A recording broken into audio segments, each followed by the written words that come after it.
Hello বন্ধুরা, আমি মৈনাক চলে এলাম নতুন একটা ভিডিওতে। আজকে এই ভিডিওতে বহুরূপী টু দ্য গোল্ডেন ডাকু সেটার গল্প নিয়ে আমরা একটু আলোচনা করব। গল্প কেমন হতে পারে সেটা নিয়েই কথা বলবো।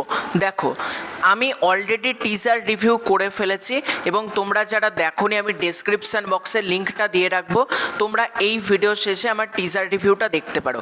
কিন্তু আজকের এই ভিডিওতে আমি রিভিউ করব না, গল্প নিয়ে অ্যানালাইসিস করব, স্টোরি প্রেডিকশান কিন্তু আজকের এই ভিডিওতে করব। এবার হতেই পারে কোনো ক্ষেত্রে আমার স্টোরি হয়তো মিলে গেল, এটাও হতে পারে, আবার এমনও হতে পারে আমার স্টোরি মিললো না। কিন্তু আমি সম্ভাব্য কিছু কারণ নিয়ে আজকের এই ভিডিওতে আলোচনা করব। আমি কখনোই বলবো না আমি যে থিওরিজগুলো দিচ্ছি সেগুলোই 100% সিনেমার মধ্যে দেখানো হবে, নাও হতে পারে। আমি শুধুমাত্র প্রেডিকশানটা করছি এবং আমার যেটা মনে হচ্ছে বহুরূপী টু নিয়ে আমি সেটাই আজকের এই ভিডিওতে তোমাদের সাথে শেয়ার করব। তো টিজারটার মধ্যে আমরা যেটুকু যা দেখতে পেলাম, টিজারটা যখন শুরু হচ্ছে দেখবে শিবুদার ক্যারেক্টারটা এখানে বলছে যে শিক্ষামন্ত্রী, রেশন মন্ত্রী, সেচ মন্ত্রী সবাই জেলে, কিন্তু তাদের সাথে থাকা যায়? আমি 27টা ব্যাংক ডাকাতি করেছি, আমার তো একটা ইজ্জত রয়েছে। এই কথাটার মধ্যে কিন্তু একটা হিউমার লুকিয়ে আছে। কারণ তোমরা যদি খেয়াল করো, শিক্ষামন্ত্রী সহ যত মন্ত্রী রয়েছে, স্বাস্থ্যমন্ত্রী, মানে আরও যেসব মন্ত্রী, রেশন মন্ত্রী, সেচ মন্ত্রী, প্রত্যেকে কিন্তু জেলে। অর্থাৎ আমরা যাদেরকে ভোট দিয়ে ক্ষমতায় নিয়ে আসছি তারা কিন্তু জেলে চলে যাচ্ছে। এখানে কিন্তু যারা সমাজে যারা ডাকাত, মানে শিবুদার ক্যারেক্টারটাকে পুলিশ মনে করছে ডাকাত, কিন্তু নেতারা হচ্ছে আরও বড় ডাকাত। এই যে একটা হিউমারাস লাইন, এবং শিবুদার ক্যারেক্টারটা মনে করছে, অর্থাৎ বিক্রম প্রামাণিক মনে করছে সে তাদের জায়গা থেকে অনেক বেটার, কারণ সে সামনেও ডাকাত পেছনেও ডাকাত। নেতারা জনগণের সামনে ভোট চাইছে, কিন্তু জনগণের ভোটটা পেতেই তারা চুরি, ডাকাতি, দুর্নীতি করছে। এই যে এই কনসেপ্টটা কিন্তু এখানে একটা দারুণভাবে হিউমারাসভাবে এসেছে। এবং তারপর আমরা দেখতে পাচ্ছি টিজারটা ফ্লিপ করে যাচ্ছে, যেখানে যিশুদার ক্যারেক্টারটা বলছে আমার সাথে পাঙ্গা নিচ্ছিস। মানে যিশুদার ক্যারেক্টারটাও অবাক যে শিবুদা জেলে আছে, বিক্রম প্রামাণিক জেলে আছে, জেল থেকে কিভাবে এত বড় ডাকাতি। এবং সব থেকে বড় কথা, আগের বার কিন্তু ছিল ব্যাংক ডাকাতি, এবার কিন্তু সোনার দোকানে ডাকাতি। দুটো কিন্তু পার্থক্য, মানে ব্যাংকে ডাকাতি ছিল, এবার কিন্তু গোল্ডেন ডাকু, মানে অর্থাৎ এ কিন্তু সোনা দানা ডাকাতি করছে। এবার যিশুদার ক্যারেক্টারটা ভাবছে বিক্রম প্রামাণিক জেলে আছে, এ কিভাবে এত বড় একটা, মানে জেলের ভেতর থেকে বসে কিভাবে অপারেট করছে পুরো ব্যাপারটা। এই জন্য টিজারের মধ্যে তোমরা যদি খেয়াল করো, একটু মানে স্পিডটা কমিয়ে দাও, দেখবে শিবুদাকে কিন্তু যিশুদা মারছে, মানে বেঁধে, মানে তারপর মারছে ফেলে। অর্থাৎ তারপর শিবুদা বলছে যে আমি তো আপনার জিম্মায় রয়েছে, আমি কিভাবে ডাকাতি করব। এবার একের পর আমরা ক্যারেক্টার্সকে দেখতে পাচ্ছি। শান্তিলাল বাবু থাকছে, চন্দন সেনকে আমরা পুলিশ হিসাবে দেখতে পাবো, রজতব দত্ত এখানে একজন সোনার দোকানের মানুষ হিসাবে মানে অভিনয় করতে চলেছে। এবার একটা জিনিস আমাকে বিশালভাবে অবাক করেছে, আমি স্ক্রিনে একটা ফটো অ্যাটাচ করছি, তোমরা দেখো। এটা সম্ভবত কোনো একটা গানের দৃশ্য, যেখানে শিবুদার ক্যারেক্টারটা এবং কৌশানীর ক্যারেক্টারটা একটা রোম্যান্টিক গান থাকতে চলেছে। একটা ইউনিক ফ্রেশ ব্যাপার লাগছে ছবিটা দেখে। কিন্তু এই ছবিতেই লুকিয়ে আছে সব থেকে বড় জিনিস, সেটা হচ্ছে শিবুদার হাত।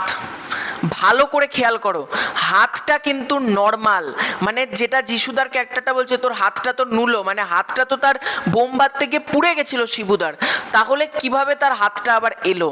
এইখানটা আমার একটু মানে কনফিউশন লাগছে, মানে গল্পে এই জায়গাটা কিভাবে আসতে চলেছে। মানে শিবুদার কি কোনো ডবল রোল থাকতে চলেছে, না এটা ড্রিম সিকোয়েন্স হিসেবে আসছে? এরকমও হতে পারে, শিবুদা হয়তো কৌশানীর সাথে রোম্যান্টিক জেলে যখন ছিল তখন হয়তো ভাবছে, স্বপ্নে দেখছে, এরকম ড্রিম সিকোয়েন্স তো অনেকভাবে আসে, সেটা ভাবেও আসতে পারে যে তার হাতটা ঠিক আছে, এরকমভাবেও গল্পে আসতে পারে। কিন্তু হাতটা দেখো ভালো করে ঠিক। আবার পরে যে মানে টিজারের যে পরের কাটটাতে, সেটাতে তোমরা খেয়াল করো গাড়িতে করে সবাই যাচ্ছে, সেখানে কিন্তু আমি মার্কও করে দিয়েছি শিবুদার হাত কিন্তু ভালো করে নোটিস করো, আবারও কিন্তু এই ব্যান্ডেজ বাঁধা, অর্থাৎ হাতের যে ব্যাপার সেখানেও কিন্তু গল্পে চমক থাকতে চলেছে। এবং আমার যেটা ব্যক্তিগতভাবে মনে হচ্ছে, শিবুদা হয়তো জেলের যারা মানে লোকজন থাকছে তাদের সাথে কোনোরকম কন্ট্রাক্ট করছে। বা আগের পার্টে যদি তোমরা খেয়াল করো, সেলিম খান, মানে অর্থাৎ রজত গাঙ্গুলির ক্যারেক্টারটা, সেও কিন্তু ডাকাতি করছিল জেলে, সেও কিন্তু জেলে ছিল, কিন্তু তারপরেও কিন্তু সে ডাকাতি এতগুলো করেছে, অনেক কিছু কিন্তু থিওরিজ রয়েছে এবং রজত গাঙ্গুলি এবারেও রয়েছে। হয়তো রজত গাঙ্গুলি দেখাচ্ছে শিবুদার ক্যারেক্টারটাকে যে জেলে বসে কিভাবে ডাকাতি করা সম্ভব, কারণ শিবুদার যদি ভালো করে তোমরা নোটিস করো এখানে কিন্তু শিবুদা যাত্রাপালার একটা অ্যাঙ্গেল থাকতে চলেছে এবং সবথেকে বড় কথা এখানে কিন্তু গম্ভীরা ডান্স থাকতে চলেছে, মানে গম্ভীরা ডান্সের ব্যাপারটাও কিন্তু গল্পে থাকতে চলেছে। অনেক কিছু দিকপত্র কিন্তু গল্পটা এক্সপ্লোর করছে, অনেক বেশি গান থাকতে চলেছে এবারের পার্টের মধ্যে এবং আমি বেসিক্যালি অপেক্ষা করছি শিবুদা আর যিশুদার টাসেলটা দেখার জন্য। এখানে যিশুদার যে সংলাপটা যে পোড়া আঙুল তো ওই অবধি পৌঁছায় না, ওটা দারুণ ছিল, হাগার সময় ছোচাস কিভাবে, মানে আগের পার্টে যদি তোমরা খেয়াল করো আবিরদা কিন্তু এখানে বলছিল শুয়োরের বাচ্চা, এই যে খালি এই সংলাপটা ছিল, কিন্তু এখানে কিন্তু শুধুমাত্র শুয়োরের বাচ্চা বলে থামছে না, এখানে কিন্তু মানে হাগা মানে এরকম দিকে চলে যাচ্ছে ব্যাপারটা। এবং সব থেকে বড় কথা আবিরদার ক্যারেক্টারটা কিন্তু অনেস্ট ছিল, মানে অনেস্ট পুলিশ অফিসার।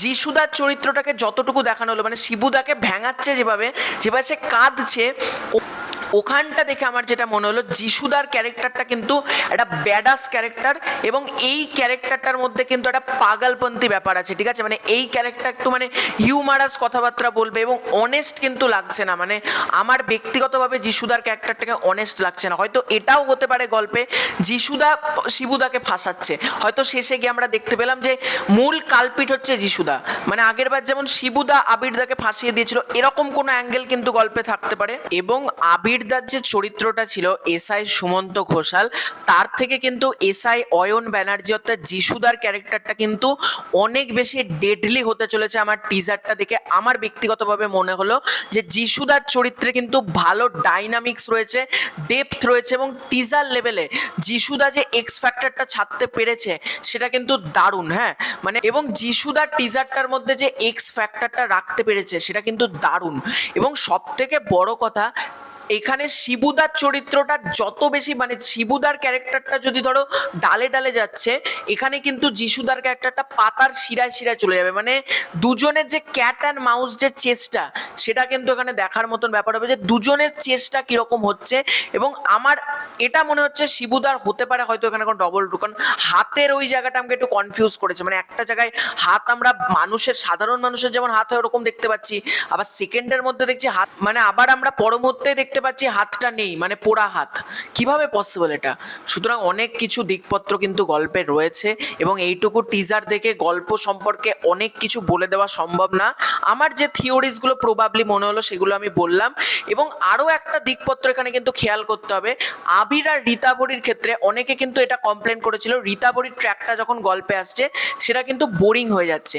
এখানে আমি স্ক্রিনে একটা ফটো অ্যাটাচ করছি, এখানে দেখো যিশু আর সোহিনীকে তোমরা দেখো, যিশুদার সোহিনীদের মধ্যে যে কেমিস্ট্রিটা সেটা কিন্তু মানে সোহিনীদিও কিন্তু নাচ করছে, যিশুদাও নাচ করছে, মানে এই ব্যাপারটাও কিন্তু রয়েছে, মানে ওই রকম কিন্তু ট্র্যাক হবে না, মানে রীতাভরির যেরকম মানসিক সমস্যা ছিল এখানে যিশুদার সোহিনীর ট্র্যাকটাও কিন্তু দেখার মতন হবে যে গল্পে কি কি জিনিস ইনপুট করছে। এবং এবার কিন্তু অনেক নতুন কিছু আমরা দেখতে পাবো, অনেক নতুন দিকপত্র কিন্তু এক্সপ্লোর করছে। এবং আগের বার আমরা দেখতে পেয়েছিলাম সিস্টেম কিভাবে বিক্রম প্রামাণিককে মানে সাধারণ মানুষ থেকে ডাকাত করে তুললো, এবার আমরা দেখছি যে সিস্টেমের চাপে পড়ে মানে সে জেলে থেকে কিভাবে পুরো ব্যাপারটা অপারেট করছে। মানে আমি ডাকাত তো আমি ডাকাতেই মন দিয়ে করবো, আমি নেতার মতন করবো না যে সামনে ভালো পেছনে খারাপ, এটা আমি করবো না। এবং ভিডিওর শেষে একটা কথাই বলবো, তোমাদের মধ্যে অনেকের প্রশ্ন আবিরদা কি কোনোভাবে এই ছবিতে থাকতে পারে। দেখো আমার কাছে যেটুকু যা খবর আছে আবিরদা এই ছবিতে নেই, কিন্তু এমনও তো হতে পারে হয়তো শিবুদা, কে জানতো রক্তবীজ 2 এর শেষে ক্যামিও থাকবে, আমরা কিন্তু জানতাম না, বা অঙ্কুশদা রক্তবীজের শেষে মুনির আলম হিসেবে যে ওই এন্ট্রিটা নেবে সেটা কি আমাদের জানা ছিল? একদমই কিন্তু না। সুতরাং উইন্ডোজ প্রোডাকশন হাউস মানে আমাদের জন্য কিন্তু চমক ভালো রকম থাকবে, ঠিক আছে। তাই তোমাদেরকে আমি একটা কথাই বলবো, সেটা হচ্ছে আবিরদা থাকবে কি থাকবে না সেটা তো সিনেমা দেখলে বুঝতে পারবো, তবে এই ছবিটাতে ভালো রকম চমক থাকতে চলেছে, এটুকু নিশ্চিন্তে থাকো। এবং ছবিটা নিয়ে আশাবাদী আমি রয়েছি এবং দুর্গা পুজোতে যতগুলো ছবি মুক্তি পাচ্ছে আমি এটাকে নিয়ে বেশি আশাবাদী। অ্যাজ কন্টেন্ট এই ছবিটার কিন্তু মারাত্মক হবে। তো এটাই ছিল আজকের ভিডিও, খুব শীঘ্র দেখা হচ্ছে নতুন কোনো ভিডিওতে। চ্যানেলে প্রথমবার হয়ে থাকলে সাবস্ক্রাইব করে দাও। Bye bye.